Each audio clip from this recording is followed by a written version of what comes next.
Hello everyone, welcome back to S B physics. चैन से सोना है तो जाग जाइए, तो कैरियर बनाना है तो कॉन्सेप्ट समझिए। In this video we will discuss about time of flight, horizontal range and maximum height. जल्दी से हम पिछले वीडियो में जो हमने इंट्रोडक्टरी वीडियो डाला था उसको जल्दी से रिवाइज कर लें। देखिए, जब कोई body other than vertical and horizontal throw की जाती है, यू वेलोसिटी से इसे भेजा है, तो it is resolve into two component, एक कंपोनेंट यू कॉस थीटा और एक कंपोनेंट यू साइन थीटा। और ये दोनों कंपोनेंट इस पार्टिकल पे अपना इफेक्ट डालते हैं। तो ना तो ये ऊपर जाता है, ना ही ये एक्स एक्सिस की डायरेक्शन में जाता है, और इन दोनों के बीच में ये चलता है। परंतु u cos थीटा जो हॉरिजॉन्टल कंपोनेंट है वो हमेशा कांस्टेंट रहता है, क्योंकि उसे कोई रेजिस्ट कर ही नहीं रहा, कोई उसे एक्सेलरेटेड कर ही नहीं रहा है। परंतु u sin थीटा को कोई अपोज कर रहा है। कौन अपोज कर रहा है? Gravity, gravitational force, gravity. तो यहां पे जब ये ऊपर जाएगा तो g नीचे लगेगा, और ये u sin थीटा धीरे धीरे धीरे धीरे धीरे कम होता हुआ b पे u sin theta become equal to 0। और जहां u sin थीटा 0 होती है उसकी परपेंडिकुलर x एक्सिस से डिस्टेंस को मैक्सिमम हाइट बोलते हैं। फिर जब ये a पे आता है, जब u sin थीटा मैक्सिमम हो जाता है जितना कि यहां था, और जहां ये u sin थीटा मैक्सिमम होता है वहां से इनिशियल पॉइंट यानी o पे मैक्सिमम, a पे मैक्सिमम, इन दोनों के बीच की डिस्टेंस को हॉरिजॉन्टल रेंज बोलते हैं कि एक्स एक्सिस पे वो कितना चला, बाय एक्सिस पे कितना चला, उसे हम बोलते हैं मैक्सिमम हाइट। अब हम यहां पे सबसे पहले डिस्कशन करेंगे टाइम ऑफ फ्लाइट का। चलिए, टाइम ऑफ फ्लाइट, ये क्या है टाइम ऑफ फ्लाइट? भाई, वो जितनी देर तक वाई एक्सिस में रहता है वही टाइम ऑफ फ्लाइट है। यानी टाइम ऑफ फ्लाइट कौन दे रहा है? उसे यू साइन थीटा दे रहा है, क्योंकि वो हवा में है। जब वो यहां जाएगा टाइम ऑफ फ्लाइट खत्म हो जाएगी।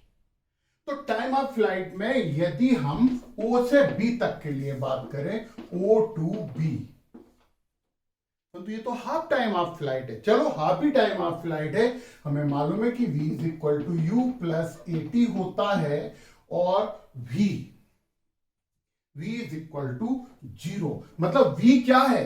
वर्टिकल वेलोसिटी है। तो वर्टिकल वेलोसिटी हाईएस्ट पॉइंट पे यहां पे कितनी हो जाएगी? 0।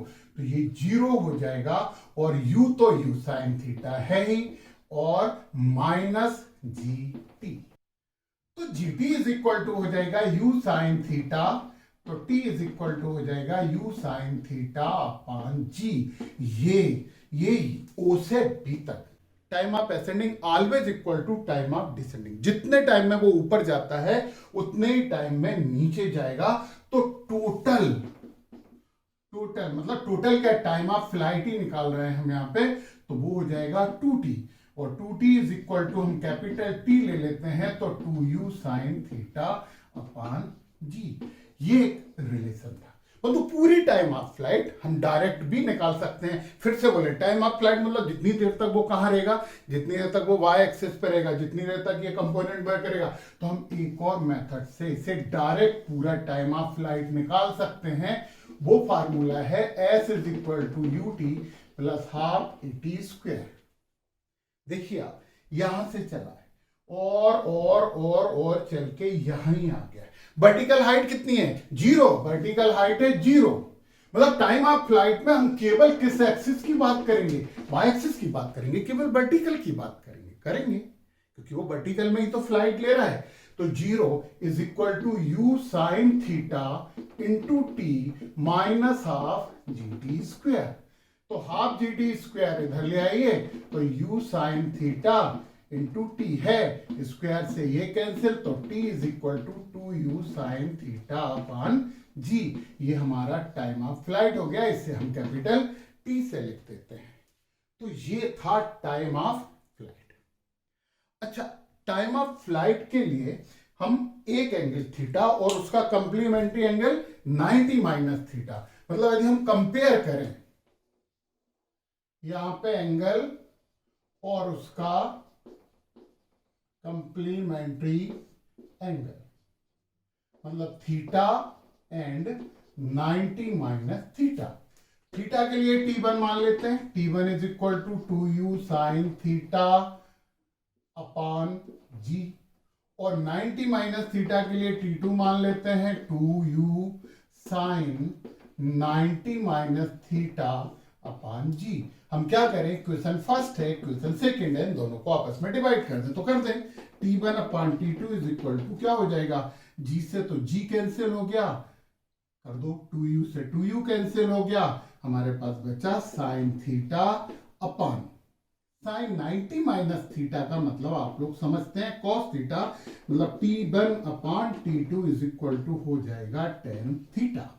तो हमारा ये पहला फार्मूला आ गया टाइम ऑफ फ्लाइट का, और ये फार्मूला हम यहाँ पे लिख देते हैं। तो time of flight T is equal to 2u sine theta upon. अब कभी कुछ ऐसा हो, अब एक दूसरा डायग्राम बना के हम बात करें, यहाँ पे बात तो हम टाइम ऑफ फ्लाइट की ही कर रहे हैं, हाँ अभी तो हम इसी की बात कर रहे हैं, और इस वीडियो में हम बहुत से न्यूमेरिकल करने वाले हैं, बहुत से ऑब्जेक्टिव करने वाले हैं। ये यू साइन थीटा जरा ओवरलैपिंग कर रहा है, ये यू साइन थीटा हम यहाँ लिख देते हैं वर्टिकल कंपोनेंट, वो तो आप लोगों को पता है। मान लो एक केस ये है कि वो यहां से चलता है और पॉइंट P पे पहुंचता है, पॉइंट P पे पहुंचता है T1 में, और P के बाद वो पॉइंट A पे, O से मान लें यहां तक पहुंचता है T2 टाइम में। मान लेते हैं कि ये है H, तो ये हाइट कितनी वो लेता है ये भी निकालेंगे, और हमें मालूम है कि T1 plus T2 is equal to capital T time of flight, और ये आपका हो जाएगा 2u sine theta upon g. Okay ठीक है, तो यहां पे हम यहाँ पे sine theta is equal to u sine theta is equal to यदि हम निकाल लें ये, तो ये हो जाएगा T1 प्लस T2 इंटू जी अपॉन 2। ये u है, u का मतलब u ही होता है, यूं ही नहीं होता है, u ही होता है। तो u sine theta is equal to T1 plus T2 into g. अब वही फार्मूला यूज कर लो, s is equal to ut plus half AT square, और ये हम कहा बात करेंगे, ये हम वर्टिकल के लिए बात करेंगे, तो s इज इक्वल टू तो h हो गया, इसके लिए बात कर रहे हैं। ut मतलब u sine theta into T1, okay ठीक है, माइनस हाफ जी T1 स्क्वायर। अब हम क्या करें, हम ये वाली वैल्यू, ये जो वैल्यू है वो वैल्यू यहां पे रख दें, तो h इज इक्वल टू हो जाएगा हमारे पास T1 प्लस T2 इंटू जी, और ये T1 अपॉन 2 माइनस हाफ जी T1 स्क्वायर। इसे थोड़ा सा सॉल्व करके देखो जरा, तो h इज इक्वल टू हो जाएगा, अंदर इंटू करेंगे तो 1/2 तो बाहर ही ले लो, ये हो जाएगा जी T1 स्क्वायर प्लस जी T1 T2 और माइनस जी T1 स्क्वायर, और जी T1 स्क्वायर से जी T1 स्क्वायर कैंसिल हो गया, तो h इज इक्वल टू हमारे पास आ जाएगा जी T1 T2 अपॉन 2। ये हमारे पास हाइट आ जाती है। अब हमारा ये पहला टॉपिक कंप्लीट है। अब आप सोचोगे कि कुल 3 टॉपिक हम कर रहे हैं, परंतु हम यहाँ पे बहुत से ऑब्जेक्टिव भी तो करने वाले हैं, application of knowledge means numerical, तो वो हम करेंगे। अब हम दूसरी बात करेंगे, और वो है आपकी हॉरिजॉन्टल रेंज। हॉरिजॉन्टल रेंज, और कैपिटल R से डिनोट करते हैं, ये हमें निकालना है। यार रेंज मतलब डिस्टेंस हो गई ना, तो हमारे पास एक फार्मूला है ना, distance is equal to velocity into time. Range पूरी कंप्लीट होती है तो टाइम ऑफ फ्लाइट कंप्लीट हो जाता है, मतलब जितना टाइम ऑफ फ्लाइट है उतनी देर में वो O से A पे पहुंचने वाला है। और वेलोसिटी हर हालत में u cos थीटा लगेगी, क्योंकि ये हॉरिजॉन्टल की बात हो रही है, तो हॉरिजॉन्टल वर्ड तो यूज कर ही चुके हैं, तो हॉरिजॉन्टल रेंज R, और ये आपका क्या हो जाएगा u cos थीटा, और टाइम ऑफ फ्लाइट वो लिखा हुआ है, तो ये हो जाएगा 2u साइन थीटा अपॉन जी। यार इससे ऐसे भी लिख सकते हैं ना, r is equal to 2 into u sine theta into u cos theta upon g. और इसे हम यहां पे लिख सकते हैं 2, और यहां पे हम लिख सकते हैं u by into u x. U by का मतलब वर्टिकल कंपोनेंट, यू एक्स का मतलब हॉरिजॉन्टल कंपोनेंट अपॉन जी। और दूसरा फार्मूला 2 यू स्क्वायर कॉमन ले लो, यू स्क्वायर बाहर ले लिया, 2 sine theta into cos theta, और ये ट्रिग्नोमेट्री का एक फार्मूला है। तो r इज इक्वल टू हो जाएगा u square into sine 2 theta upon जी।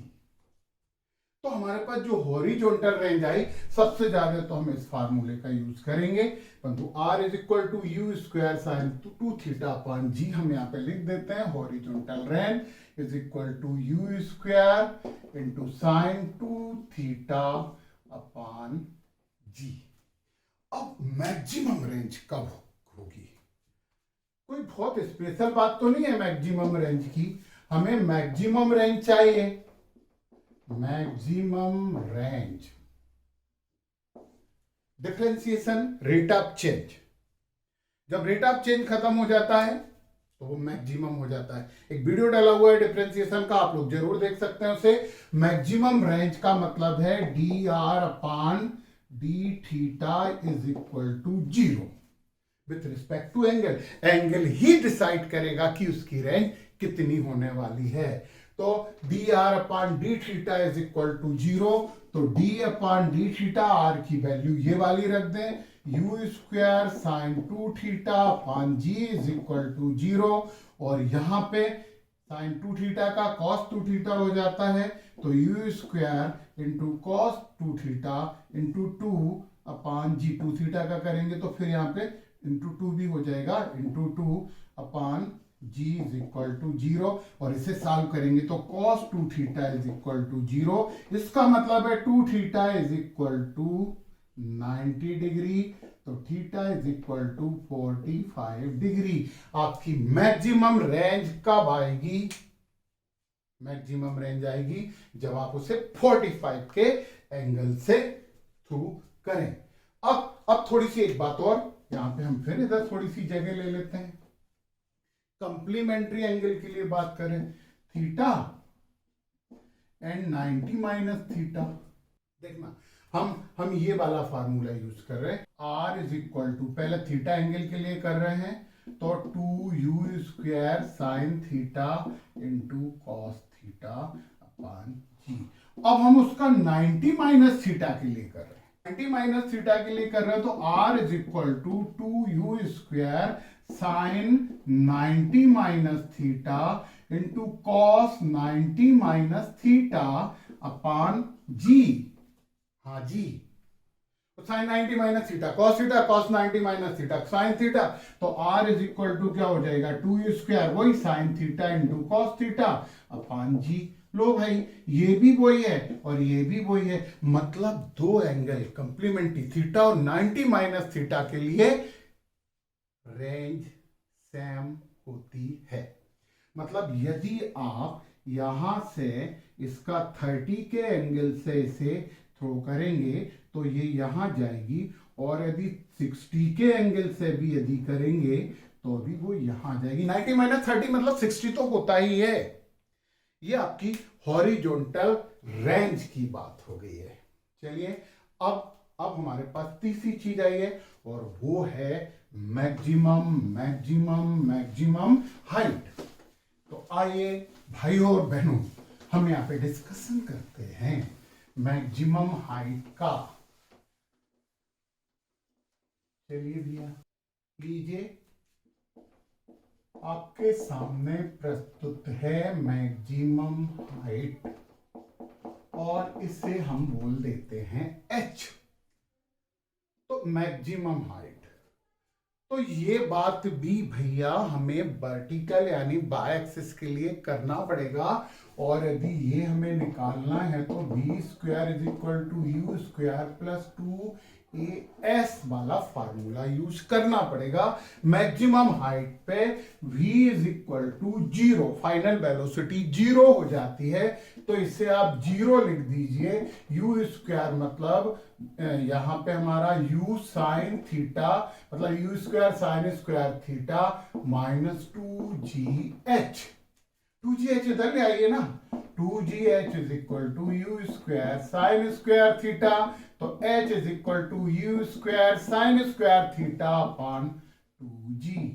2g 3g 4g 5g मतलब हमारे पास मैक्सिमम हाइट आ गई है you square sine square theta upon 2g। अब एक क्वेश्चन है, अजीब सा क्वेश्चन है यार, मैक्सिमम हाइट मैक्सिमम कब होगी?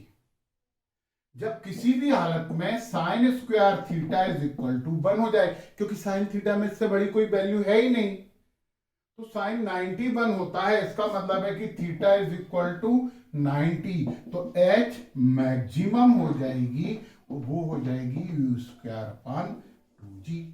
अब यहाँ पे एक छोटी सी बात और कर लें, ये तो हो ही गया है, सरल सरल सी चीजें थी, सिंपल सी बातें थी। पता नहीं बच्चे डरते क्यों रहते हैं, फिजिक्स नीट वालों को तो बहुत ही टफ लगती है, वो बोलते हैं नीट और क्लीन कर देते हैं फिजिक्स के मार्क्स को, तो ऐसा कैसे हो सकता है? ऐसा नहीं हो सकता है, ये कॉन्सेप्ट की बात है, ये अंदर की बात है। तो हम बात कर रहे हैं किसकी? रिलेशन बिटवीन, यहाँ पे हम एक बात कर रहे हैं relation between h and r. H और आर का रिलेशन निकालने के लिए हमें जुगत लगानी पड़ेगी, टेक्निक। जुगत को इंग्लिश में टेक्निक बोलते हैं, हाँ, परंतु हिंदुस्तान में जुगत लगती है, जुगाड़ लगती है, अंग्रेजों का तो केवल टेक्निक होती है यार। तो हमें मालूम है कि आर इज इक्वल टू क्या है? यू स्क्वायर साइन थीटा है, हम ऐसे लिख देना u square 2 sine theta into cos theta upon g, और h इज इक्वल टू हमारे पास हो जाता है you square sine square theta upon 2g। जब रिलेशन निकालना है तो इन्हें एक दूसरे को डिवाइड कर दो। रिलेशन निकालने के लिए तो उन दोनों के बीच में क्या रिलेशन है ये निकालने के लिए उन दोनों की लड़ाई करवानी पड़ेगी ना, तो ये आपका क्या हो जाएगा? r upon h। अब देखिए आप यू स्क्वायर से u square cancel, sine theta से ये स्क्वायर कैंसिल, जी से ये जी कैंसिल हो जाएगा, ये 2 ऊपर चला जाएगा 4 cos theta upon sine theta, तो r upon h is equal to 4 cot theta, या उल्टा कर दो यार, h upon r is equal to tan theta upon 4, तो मतलब 4h इज इक्वल टू हो जाएगा r टेन थीटा। ये हमारे इन दोनों के बीच में रिलेशन थे, तो हैं r इज इक्वल टू लिख सकते हो 4h cot थीटा। अब जरा हम वो कॉम्प्लीमेंट्री एंगल के लिए भी तो बात कर लें, थीटा एंड 90 माइनस थीटा। पहले थीटा के लिए करते हैं हमेशा, तो हमेशा कर रहे हैं, तो यहां पे मैक्सिमम हाइट की बात कर रहे हैं, तो h इज इक्वल टू हो जाएगा u square sine square theta upon g, और फिर 90 माइनस थीटा के लिए h1 हो जाएगा, h2 कर दो u square sine square 90 minus theta upon g. चलो रिलेशन करना है तो h1 अपॉन h2 निकाल दीजिए, तो जी से जी कैंसिल हो गया, यू स्क्वायर से यू स्क्वायर कैंसिल हो गया, क्या बचा? साइन स्क्वायर थीटा, और साइन स्क्वायर 90 माइनस थीटा का मतलब है कॉस स्क्वायर थीटा, यानी h1 upon h2 is equal to tan square theta. बहुत कर लिए भाई रिलेशन मिलेशन इन चीजों में, अब हमें फटाफट कुछ न्यूमेरिकल कर लेने चाहिए। तो न्यूमेरिकल करने के लिए हमें लगता है कि हम स्क्रीन का सहारा ले लें, तो जो न्यूमेरिकल हम कर रहे हैं उसके लिए चलिए हम चलते हैं स्क्रीन रिकॉर्डिंग पे। चलिए तो हम स्टार्ट करते हैं न्यूमेरिकल्स और न्यूमेरिकल्स यानी कि ऑब्जेक्टिव्स। तो सबसे पहले किसी भी ऑब्जेक्टिव में हमें क्या करना चाहिए, तो वो हम शुरू करते हैं, मतलब उसे बहुत ही सावधानी से रीड करना चाहिए।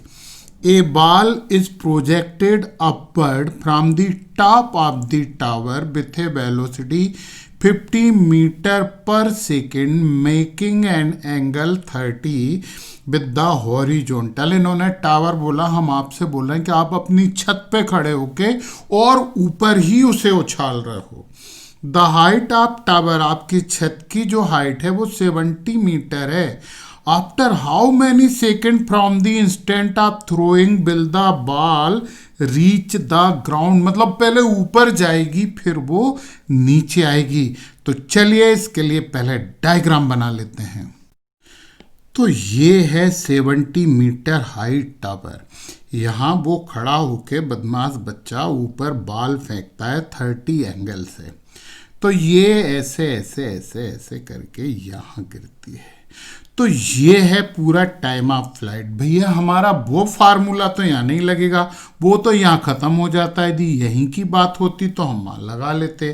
तो टाइम ऑफ फ्लाइट निकालने के लिए हमें वही करना पड़ेगा यार। क्या, s is equal to u t plus half AT square, यही फार्मूला यूज करेंगे।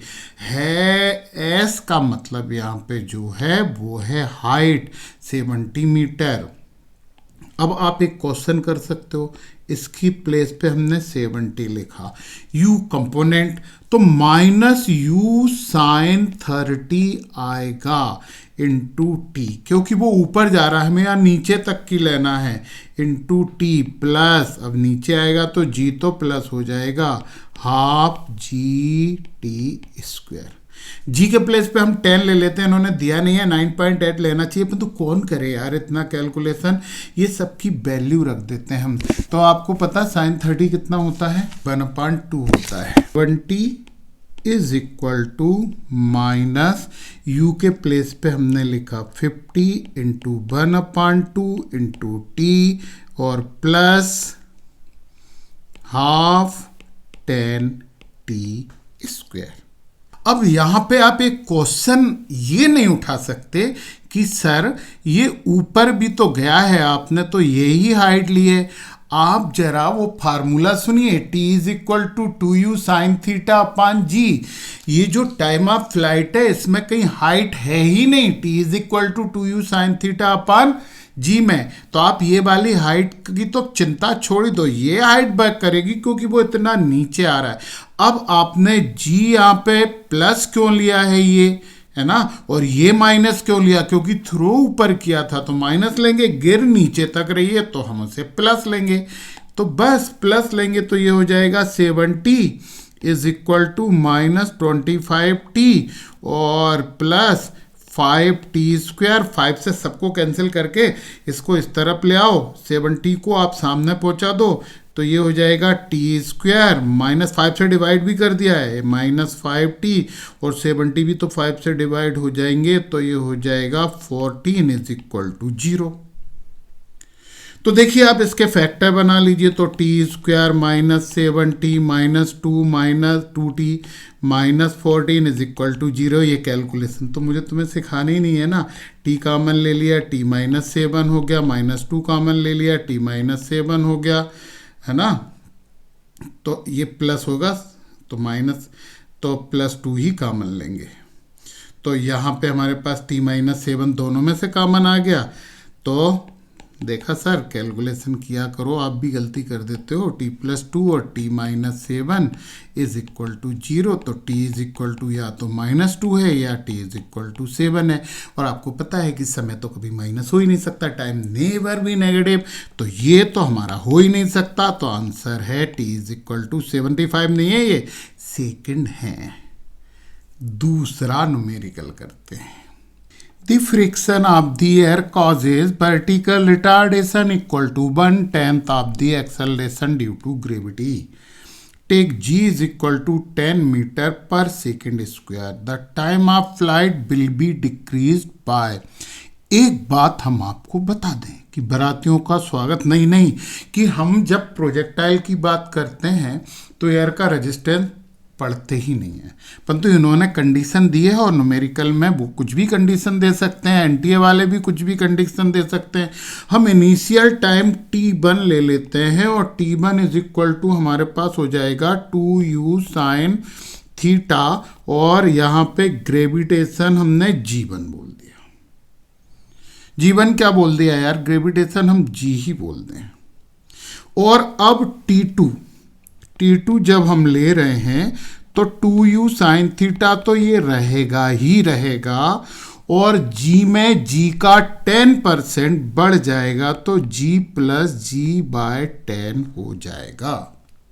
अब हम क्या करते हैं, यहाँ पे ये t1 अपान t2 कर दें। हमने कर दिया t1 अपान t2। देखो तो भैया क्या हो रहा है, t1 अपान t2 यदि हम कर रहे हैं तो ये आ जाएगा g प्लस g/10 अपान g।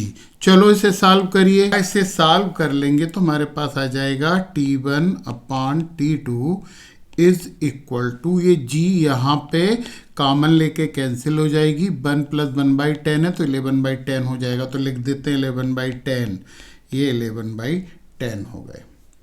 या हम इसे उल्टा करके भी लिख सकते हैं, क्यों कर रहे हैं उसका भी कुछ ना कुछ तो रीजन है। तो ये हो जाएगा 10/11। अब परसेंटेज निकालना है। परसेंटेज मतलब initial time of flight minus change in time of flight upon initial time of flight into 100, ये हमें निकालना है। तो देखो जरा क्या होगा, इसे यदि हमें निकालना तो यहाँ पे हम इसे लिख सकते हैं t1 अपान t1 माइनस t2 अपान t1 और इंटू 100, ऐसे लिख सकते हैं इसको। तो t1 अपान t1 ये हो जाएगा 1 माइनस t2 अपान t1 और इंटू 100, और ये परसेंटेज है, percentage change in time is equal to, ये t2 अपान t1 की वैल्यू यहाँ पे रख दो तो 1 माइनस 10 अपान 11 इंटू 100। तो ये आपका सॉल्व किया तो आपका क्या आ गया, 1 अपान 11 इंटू 100, तो अप्रोक्स 9% आ गया। अप्रोक्स, थोड़ा सा अंतर, ये आंसर ऑप्शन सी है। तो चलिए नेक्स्ट न्यूमेरिकल करते हैं। A projectile thrown with an initial speed u and angle of projection 15 degree to the horizontal has a range r। ठीक है भाई। If the same projectile is thrown at an angle of 45 degree to the horizontal with speed 2u, its range will be, इनमें से कोई। अच्छा, एक बात आपको समझ में आ रही है कि वो यहाँ पे एंगल ऑफ प्रोजेक्शन बदल रहे हैं और u चेंज कर रहे हैं। तो देखिए आपके पास रेंज का फार्मूला क्या था, r is equal to u square sine 2 theta upon g। तो g तो कांस्टेंट है, इसका मतलब ये हुआ कि r is directly proportional to u square sine 2 theta. इसका मतलब ये हुआ कि r1 upon r2 is equal to u1 square sine 2 theta 1 upon u2 square sine 2 theta 2। ये केस फर्स्ट और केस सेकंड के लिए था। तो r1 upon r2 is equal to, तो हम ये वैल्यू तो रख दें। तो u1 स्क्वायर मतलब u स्क्वायर साइन 2 थीटा यानी 2 इंटू 15 मतलब 30 डिग्री, और ये हो जाएगा 2u स्क्वायर, तो 2u square into sine 2 theta 2 मतलब 45 इंटू 2 मतलब 90 डिग्री। u स्क्वायर से u स्क्वायर कॉमन लेके कैंसिल हो गए, तो यहाँ बचेगा u तो कैंसिल हो ही जाएगा यार। तो यहाँ बचेगा 1 अपान साइन 30 1/2 2 2 जा 4 2 जा 8, यानी r2 इज इक्वल टू हो जाएगा 8r1। तो करेक्ट ऑप्शन है हमारा सी। चलिए और न्यूमेरिकल करते हैं। The velocity at the maximum height of a projectile is half of its initial velocity of projection u। Its range on the horizontal plane. तो इन्होंने ये बोला है कि जब वो मैक्सिमम हाइट पे पहुंचता है तो साइन थीटा वाला कंपोनेंट तो जीरो हो जाता है। तो हमारे पास कंपोनेंट कौन सा बचता है, u cos थीटा, और ये कितना हो रहा है, u/2 इन्होंने बोला है ये। तो वहां पे तो केवल एकमात्र कंपोनेंट बचेगा, वो इनिशियल से हाफ हो जाएगा, तो ये इससे u कैंसिल हो गया, और cos theta is equal to 1/2 का मतलब है theta is equal to 60 degree. बड़ी अच्छी बात है, अब तो कुछ बचे ही नहीं, यही तो था हमारे पास करने का। तो r इज इक्वल टू हमारे पास है u square sine 2 theta upon g, u square upon g into sine 2 theta मतलब 120 डिग्री, और इसका मतलब तो √3/2 होता है ना। तो r इज इक्वल टू हो जाएगा √3/2 u स्क्वायर अपान जी। क्या सिंपल सिंपल से न्यूमेरिकल होते हैं। चलिए नेक्स्ट करते हैं। The range R of projectile is same when its maximum height are h1 and h2. What is the relation between R and h1 and h2? अभी थोड़ी देर पहले ही हम डिस्कशन कर रहे थे कि थीटा और इसका कंप्लीमेंट्री एंगल 90 माइनस थीटा के लिए रेंज सेम होती है। समझ गए आप। तो जब हम हाइट निकालेंगे मैक्सिमम हाइट, तो हमारे h1 is equal to theta के लिए तो ये हो जाएगा u square sine square theta upon 2g। h2 is equal to हो जाएगा u square sine square 90 minus theta upon 2g। और क्या हो जाएगा भैया ये, तो ये h ये हो जाएगा u square cos square theta upon 2g। अब हम यहाँ पे ये कर देते हैं कि ये इन दोनों को 1 और इसको 2 बोल दें, 1 इंटू 2 कर दें। हमें यहाँ से लग रहा है कि इन्हें इंटू कर देना चाहिए। तो जब हम h1 इंटू h2 करेंगे तो देखिए भैया क्या आ रहा है। तो u⁴ हो गया, u⁴ हो गया, और ये sign square theta into cos square theta upon 2g क्या हो जाएगा, ये तो 4g हो जाएगा, 4g स्क्वायर। h1 h2 देखो अब जुगत लगा रहे हैं अपन, 4 तो हमारे पास बाहर हो ही गया है, और यहाँ क्या बचा, यहाँ पे बचा अच्छा साइन स्क्वायर थीटा और कॉस स्क्वायर थीटा। इन दोनों में हम ऐसा कर देते हैं कि ये हो जाएगा sign theta into cos theta अपान ये हो जाएगा आपका g और होल स्क्वायर, और u स्क्वायर इधर रहने दो। इसके लिए हमें एक और काम करना पड़ेगा। इसके लिए हम एक काम करते हैं, देखो हम यहाँ पे करेक्शन करते हैं, ये 4 हटा दें, यहाँ 4 हटा के हम यहाँ पे 16 कर देते हैं। 16 क्यों कर देते हैं, क्योंकि यहाँ पे हमें 2 लगाना पड़ेगा। ये इस जगह पे हमें क्या लगाना पड़ेगा, 2। तो 2 sine theta into cos theta upon g is equal to होता है r। तो h1 h2 is equal to 1/60 into इसके प्लेस पे हमने r स्क्वायर लिखा। वो साइन 2 थीटा होता है ना, तो 2 sine theta into cos theta होता है।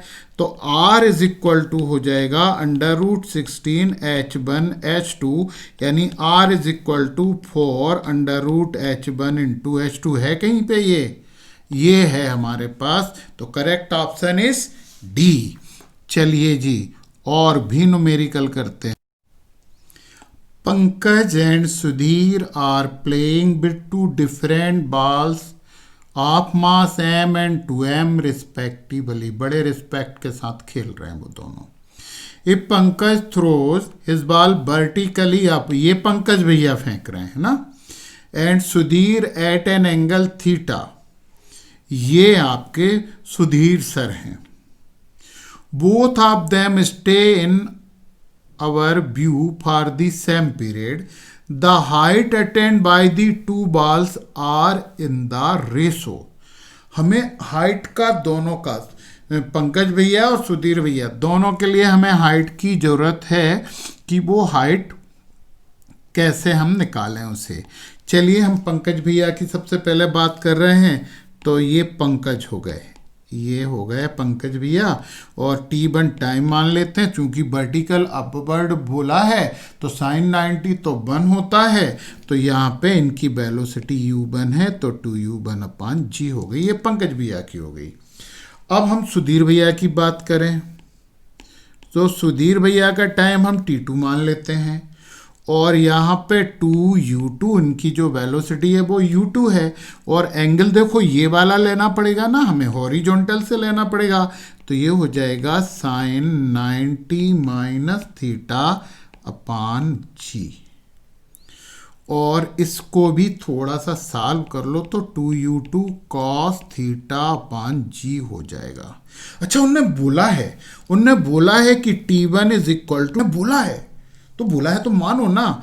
इसका मतलब क्या हुआ, इसका मतलब ये और ये इक्वल होंगे, मतलब 2U1/G is equal to 2U2 cos θ/G। तो G से तो G कैंसिल, 2 से तो 2 कैंसिल, तो यहाँ पे हमारे पास आ गया U1 is equal to U2 cos θ। इसे हम इक्वेशन नंबर फर्स्ट बोल लेते हैं। एक रिलेशन निकाल दिया। बात तो हमें हाइट की करनी है, तो पंकज भैया को P लिखेंगे, सुधीर भैया को S लिखेंगे। तो HP पंकज भैया की हाइट U1² अच्छा, सुधीर भैया की हाइट HS, ये हो जाएगा आपका U2² साइन 90 माइनस θ तो लगाना पड़ेगा हमें, यहाँ पे तो 90 है ना, इसलिए हो जाएगा /2G। ठीक है, जब हम इसे सॉल्व करेंगे तो ये हो जाएगा U2² साइन कैसे ये आपका आएगा कॉस U2² cos θ/2G। अच्छा, U2² cos, अच्छा स्क्वायर क्यों नहीं लगाया हमने, cos²। U2² cos² θ, इसके प्लेस पे हम U1² लिख सकते हैं, तो ये हो जाएगा U1²/2G। अब हमें क्या कर लेना चाहिए, इन्हें कंपेयर कर देना चाहिए, इन्हें और इन्हें। तो यदि हम हाइट आपके पंकज भैया की और हाइट सुधीर भैया की बाल की जब ये करेंगे, U1² से U1² कैंसिल हो गया, 2G से 2G कैंसिल हो गया, और यहाँ पे बचा क्या, 1। तो यार ये 1:1 है, और 1:1 का ऑप्शन हमें दिया हुआ है B, तो करेक्ट ऑप्शन इज B। चलिए स्क्रीन से लाइव क्लास की ओर चलते हैं। कैसे लगे न्यूमेरिकल यदि आते हैं तो एप्लीकेशन ऑफ नॉलेज आती है, और एप्लीकेशन ऑफ नॉलेज होती है तो फिर एप्लीकेशन ऑफ नॉलेज का मतलब तो एप्लीकेशन ऑफ नॉलेज ही होता है, मतलब कैरियर बनता है। तो आपकी एक रिस्पॉन्सिबिलिटी है ना, सब्सक्राइब करिए, लाइक करिए, कमेंट करिए, बेल आइकन दबाइए, अपने फ्रेंड्स को बताइए।